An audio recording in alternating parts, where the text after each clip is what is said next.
Alors bonjour à tous. C'est quoi un massage aux échecs? Hmm.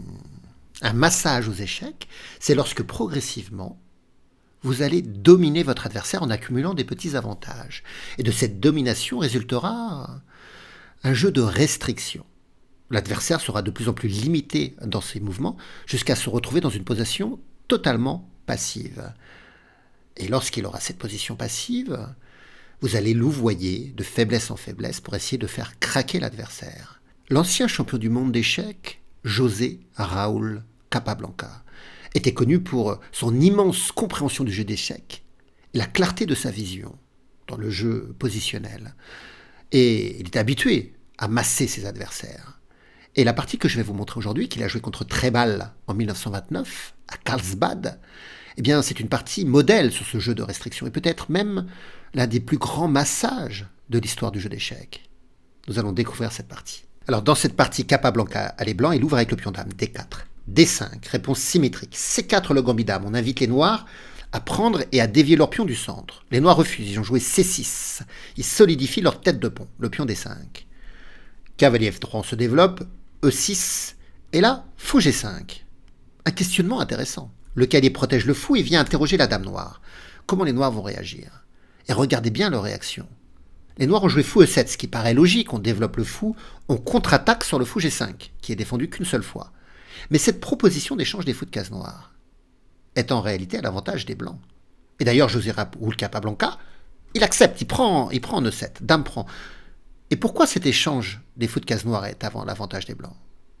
Regardez la structure de pion pyramidale ici que les noirs ont érigée. Tous les pions sont sur case blanche. Et donc les noirs se sont délestés de leur meilleur fou, du fou de case noire, celui qui peut apporter une complémentarité dans le contrôle des couleurs. Et ils ont gardé que leur mauvais fou, le fou de case blanche, qui lui est entravé par cette chaîne de pions. Alors Capablanca il poursuit par cavalier D2 pour défendre le pion C4. Et là, F5. Et on voit que Trebal accumule les pions sur case blanche, ce qui va d'autant plus gêner le fou de case blanche, le fou C8. Alors pourquoi il fait ça? Il essaye de mettre en place une structure de pion qu'on appelle la stone wall. Ce mur de pierre ici sur case blanche. Ça défend très très bien les cases blanches, c'est vrai, mais ça a l'immense inconvénient de creuser un trou ici, une case faible en E5 sur case noire. Couleur justement qui va être problématique pour les noirs puisqu'ils n'ont plus leur fou de case noire. Alors Capablanca joue E3, cavalier D7, fou D3, cavalier H6. Alors on peut s'étonner du fait que le cavalier vienne en H6. Je pense que le cavalier D7 a vocation de venir en F6 pour essayer de lorgner sur la case E4 et que le cavalier en H6 pourrait venir en F7 défendre. Petit roc joué par Capablanca, petit roc, dame C2, G6, on voit encore plus une nouvelle pierre qui est posée sur case blanche, tour AB1 pour essayer de soutenir la poussée B4 et la prise d'espace à l'aile dame, cavalier F6, le cavalier rentre en E5, cette prise de possession de la case E5 est accompagnée également de la libération du pion F2 qui pourra aller en F3 contester l'implantation d'un cavalier noir en E4 aussi. Et le pion en F2 est également capable de venir en F4 solidifier la case E5. Alors les noirs ont joué cavalier F7 comme ils voulaient pour essayer de déloger le cavalier E5. Et là, ce qu'a choisi Capablanca, c'est F4. Il solidifie. Là, c'est intéressant ce qui se passe. Regardez, c'est très intéressant. Les noirs peuvent prendre, ils ne l'ont pas fait dans la partie, mais ils pourraient prendre. Mais en cas de prise, les blancs peuvent reprendre d'un pion, certainement du pion F. Le cavalier est attaqué, il peut aller en E4. Mais là, les blancs peuvent prendre le cavalier en E4. Alors les noirs peuvent reprendre du pion D ou du pion F pour ouvrir la colonne F, mais regardez ce qui se passe. En cas de reprise, maintenant, il y a en réalité un cavalier qui a certainement plus d'avenir que le fou de case blanche. On pourrait par exemple jouer B4, prendre de l'espace à l'aile dame, peut-être à un moment donné jouer C5 pour libérer la case C4, s'implanter en D6, alors que le fou est totalement entravé par tous les pions sur case blanche. Il n'a pas de bonne diagonale. Donc après cette poussée F4, Capablanca est en train de dire à Trebal, eh bien oui, tu peux prendre en E5, tu peux venir en E4 si tu veux après, mais j'échangerai, et on jouera avec un cavalier qui aura plus d'évolution que ton fou de case blanche. Alors pour l'instant, Trebal, il joue fou D7. Il met ses tours en liaison. Alors bien sûr, il n'est pas du tout intéressant d'aller prendre de fou de case blanche avec le cavalier. Et cavalier F3. un relais de cavalier, et toujours la capacité pour le fou de case blanche de s'éliminer contre le cavalier noir qui rentrera en E4. Ce que n'ont pas les noirs. Ils n'ont plus de fou de case noir, donc le fou de case blanche, lui, n'a pas la possibilité de s'échanger avec le cavalier en E5. C'est la grande différence. Les noirs ont joué tour D8, B4. Au centre, on a l'avantage avec les blancs, avec l'installation du cavalier en E5, et à l'aile dame, on prend de l'espace. Fou E8, tour FC1, A6, dame F2.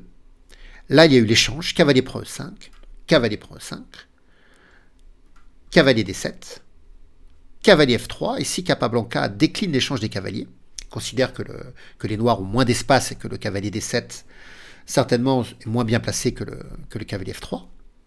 Tour C8, C5. Vous voyez, toujours la prise d'espace. On fixe la structure de pion de l'adversaire sur les cases blanches et on cherchera à percer par le levier B5, c'est-à-dire par jouer A4 puis B5. Le fou se tiendra, la tour B1, et lorsqu'on percera par B5, eh bien, au bon moment, on pourra ouvrir la position et s'infiltrer dans le camp adverse. Grâce à notre avantage d'espace, vous savez, quand on joue A4 puis B5, on n'est pas obligé de prendre tout de suite. On peut accumuler les pièces sur la colonne B, jouer par exemple tour B4, puis mettre la tour en B1, la dame en B2, et seulement au bon moment, on prendra pour ouvrir la position.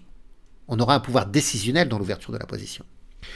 Les noirs jouent cavalier F6, A4, cavalier G4 attaque dame et le pion en E3, donc la dame recule. Le cavalier vient en H6, de toute façon il allait être délogé par la poussée H3, et Capablanca joue H3, et retire la case G4 au cavalier. Le cavalier vient en F7, et regardez, Capablanca a été placé pour évoluer avec la poussée B5. Mais il va être encore plus gourmand. Il va essayer d'évoluer également à l'aile roi. Il joue ici G4. Et il ne redoute pas la prise, parce que si les noirs prennent, on reprend, ce duo de pions contrôle l'espace, contrôle les cases de la cinquième rangée, et l'ouverture de la colonne H s'ouvre, au profit d'ailleurs des tours blanches. On pourrait jouer tour B2, puis tour C2, essayer d'aiguiller les tours sur la colonne H, et peut-être que la dame rejoindra également la colonne H pour attaquer H7. Et les noirs, en manque d'espace, auront certainement plus de difficultés pour s'organiser défensivement. Surtout que si le cavalier vient à bouger, le cavalier blanc aura accès aux cases E5 et G5. Donc, en réalité, quand Capablanca joue G4, il n'a pas peur de la prise. Et non seulement il pourra évoluer par B5, mais également par G5. Puis peut-être par H4 et par H5. Et en fait, il est en train de dominer toute la position. Au centre, à l'aile dame comme à l'aile roi. Fou D7, tour C2, roi H8, et regardez, tour G2, la tour se met sur la colonne G, tour G8, G5, dame D8, H4. Il est en train de tout plomber comme un dentiste, ici. Roi G7, H5. On n'a pas peur de la prise, puisqu'on pourrait très vite jouer dame H4, tour H1, et après voir un jeu sur la colonne H après. Une très belle colonne semi-ouverte en faveur des blancs, avec l'avantage d'espace, et le pion H7 qui serait vulnérable. Alors les noirs ont joué tour H8, pour essayer de se préparer à l'ouverture de la colonne, et les blancs vont continuer avec tour H2. Dame C7, dame C3, dame D8, roi F2, dame C7, tour H1. Alors les noirs font un mouvement pendulaire, la dame C7, dame D8, mais ils ne savent pas trop quoi faire dans cette position, et ils sont vraiment muselés. Tour CG8, dame A1, tour B8, dame A3. Ce coup, dame A3 peut paraître inoffensif, parce que, vous voyez, le problème c'est que José Raúl Capablanca, il a du métier. Il a un grand métier dans le massage de jeu positionnel. Et ce qu'il est en train de faire, c'est qu'il est en train de masquer ses coups et ses idées. Et ça, c'est une technique qui est utilisée par des joueurs qui ont de l'expérience dans des positions où l'adversaire est dénué de tout contre-jeu. Quand vous avez un adversaire dans une position passive, et vous pouvez parfois prendre votre temps, vous n'êtes pas obligé d'immédiatement essayer de l'exécuter, vous pouvez au contraire prendre votre temps et masquer certaines de vos idées. Et peut-être que certains coups ici de Capablanca ne paraissaient pas si menaçants, et jouer à l'intérieur de sa structure de pion sans créer de réelles menaces, ça va finir par endormir l'adversaire jusqu'au moment où un coup créera une vraie menace. Et là, c'est le cas. En réalité, dame A3, il y a une idée avec ce coup dame A3. On va la comprendre après. Donc les noirs sont revenus en G8, Et là, la poussée B5, on va se dire, bah, pourquoi la poussée B5? Les noirs, ils peuvent prendre une fois, deux fois, trois fois en B5, alors que les blancs protègent qu'une fois, deux fois. Tout à l'heure, il y avait la tour en B1, donc on aurait pu jouer B5. Or, maintenant, les tours se sont mis sur la colonne H. Mais en réalité, les noirs, ils vont pas gagner un pion. À cause de la présence de la dame en A3. Regardez, sur prise en B5, eh bien là, Capablanca, il joue H6, échec. Donc, oblige le roi à venir en F8. Donc, roi F8. Maintenant, il reprend, et les noirs ne peuvent pas prendre. Sinon, il y aurait la poussée C6 avec l'ouverture de la diagonale qui attaque le roi, et le pion C6 pourra attraper le fou. Vous voyez, si les noirs prennent, C6 avec l'échec, la mauvaise surprise. Donc, dans la position, sur la prise en B5, le roi noir est venu en E7 pour laisser passer les tours pour qu'elles puissent venir en A8 en fait. Et là, B6. Incroyable comme on a tout plombé. On attaque la dame, dame B8, la tour vient en A1, tour C8, dame B4, tour D8, et tour A7, on met une pression sur cette base structurelle. Roi F8, et maintenant, comme à l'école des échecs, Capablanca, il va tripler les pièces lourdes sur la colonne A. Tour A4, roi F8, dame A3, roi G8. Bon. Alors ici, il va y avoir quelques coups un peu neutres qui vont nous amener à la position critique. Regardez, il y a eu roi G3, fou D7, roi H4, roi H8, dame A1, roi G8, roi G3, roi F8, roi G2, fou 8. Et c'est là que Capablanca va réaliser son plan de gain. Alors c'est vrai que les noirs sont totalement immobilisés ici. Vous avez pratiquement toutes les pièces noires sur la 8e rangée. Il ne resterait plus que le cavalier vienne en H8 et finalement toutes les pièces seraient rangées sur la 8e rangée. Le fou 8 est très mauvais. Mais en réalité, le calife 7 n'a pas de case. C'est une totale domination dans la position. Bon, très bien. Mais les noirs, ils sont en train d'essayer de tenir avec ce qu'on appelle une forteresse. Une forteresse, c'est quand vous arrivez à défendre une position passive, parfois même avec un retard matériel, et que malheureusement, pour l'adversaire n'arrive pas à percer cette forteresse. Ça peut exister, c'est assez rare de pouvoir faire tenir une bonne forteresse, mais ça peut exister. Mais généralement, on ne le conseille pas parce que c'est des positions très passives. Mais là, les noirs, ils sont en train de dire, bon, bah, ok, on peut rien faire, on est étouffé, enfermé, mais on va pas perdre. On va rester comme ça, et on va garder la pose, et on va pas perdre. Et donc, il faut trouver un moyen de percer cette forteresse. Allez-vous trouver le plan de Capablanca ici? Bien, je vous invite à mettre la vidéo sur pause, et on va voir si vous allez trouver son idée. A tout de suite. Alors, ici, qu'est-ce qu'on pourrait avoir comme idée? Certains élèves, quand je leur pose cette question, peuvent me proposer tour A8. Ça, c'est pas une très bonne idée. C'est vrai que ça va gagner la dame noire, mais contre les deux tours. Et en fait, si on joue tour A8, il y aura dame prend, tour reprend, et finalement, c'est la dame qui doit céder du terrain, et les noirs vont pouvoir utiliser la colonne A pour leur tour. Donc ça, c'est pas terrible. On pourrait chercher un sacrifice quelque part contre ces pions, mais il n'y en a pas vraiment, ça va être délicat. Alors, il faut regarder les bases structurelles, les bases de la structure de pions. Donc, les pions qui ne sont pas protégés par d'autres pions. Donc, il y a B7, E6 et H7. Et quand on regarde bien, le seul pion qu'on peut attaquer, en réalité, c'est B7. D'ailleurs, il est déjà attaqué. Le problème, c'est qu'il est défendu. Donc, il faut augmenter la pression sur ce pion. Alors, comment on va faire? Eh bien, on va diriger une autre pièce à l'attaque de B7. Et quelle autre pièce peut venir aider la tour à l'attaque de B7? Pour l'instant, c'est le cavalier. Donc, le chemin du cavalier, ça va être de jouer cavalier D2, cavalier B3, cavalier A5. On va ici faire une manœuvre de cavalier pour doubler les attaques sur B7.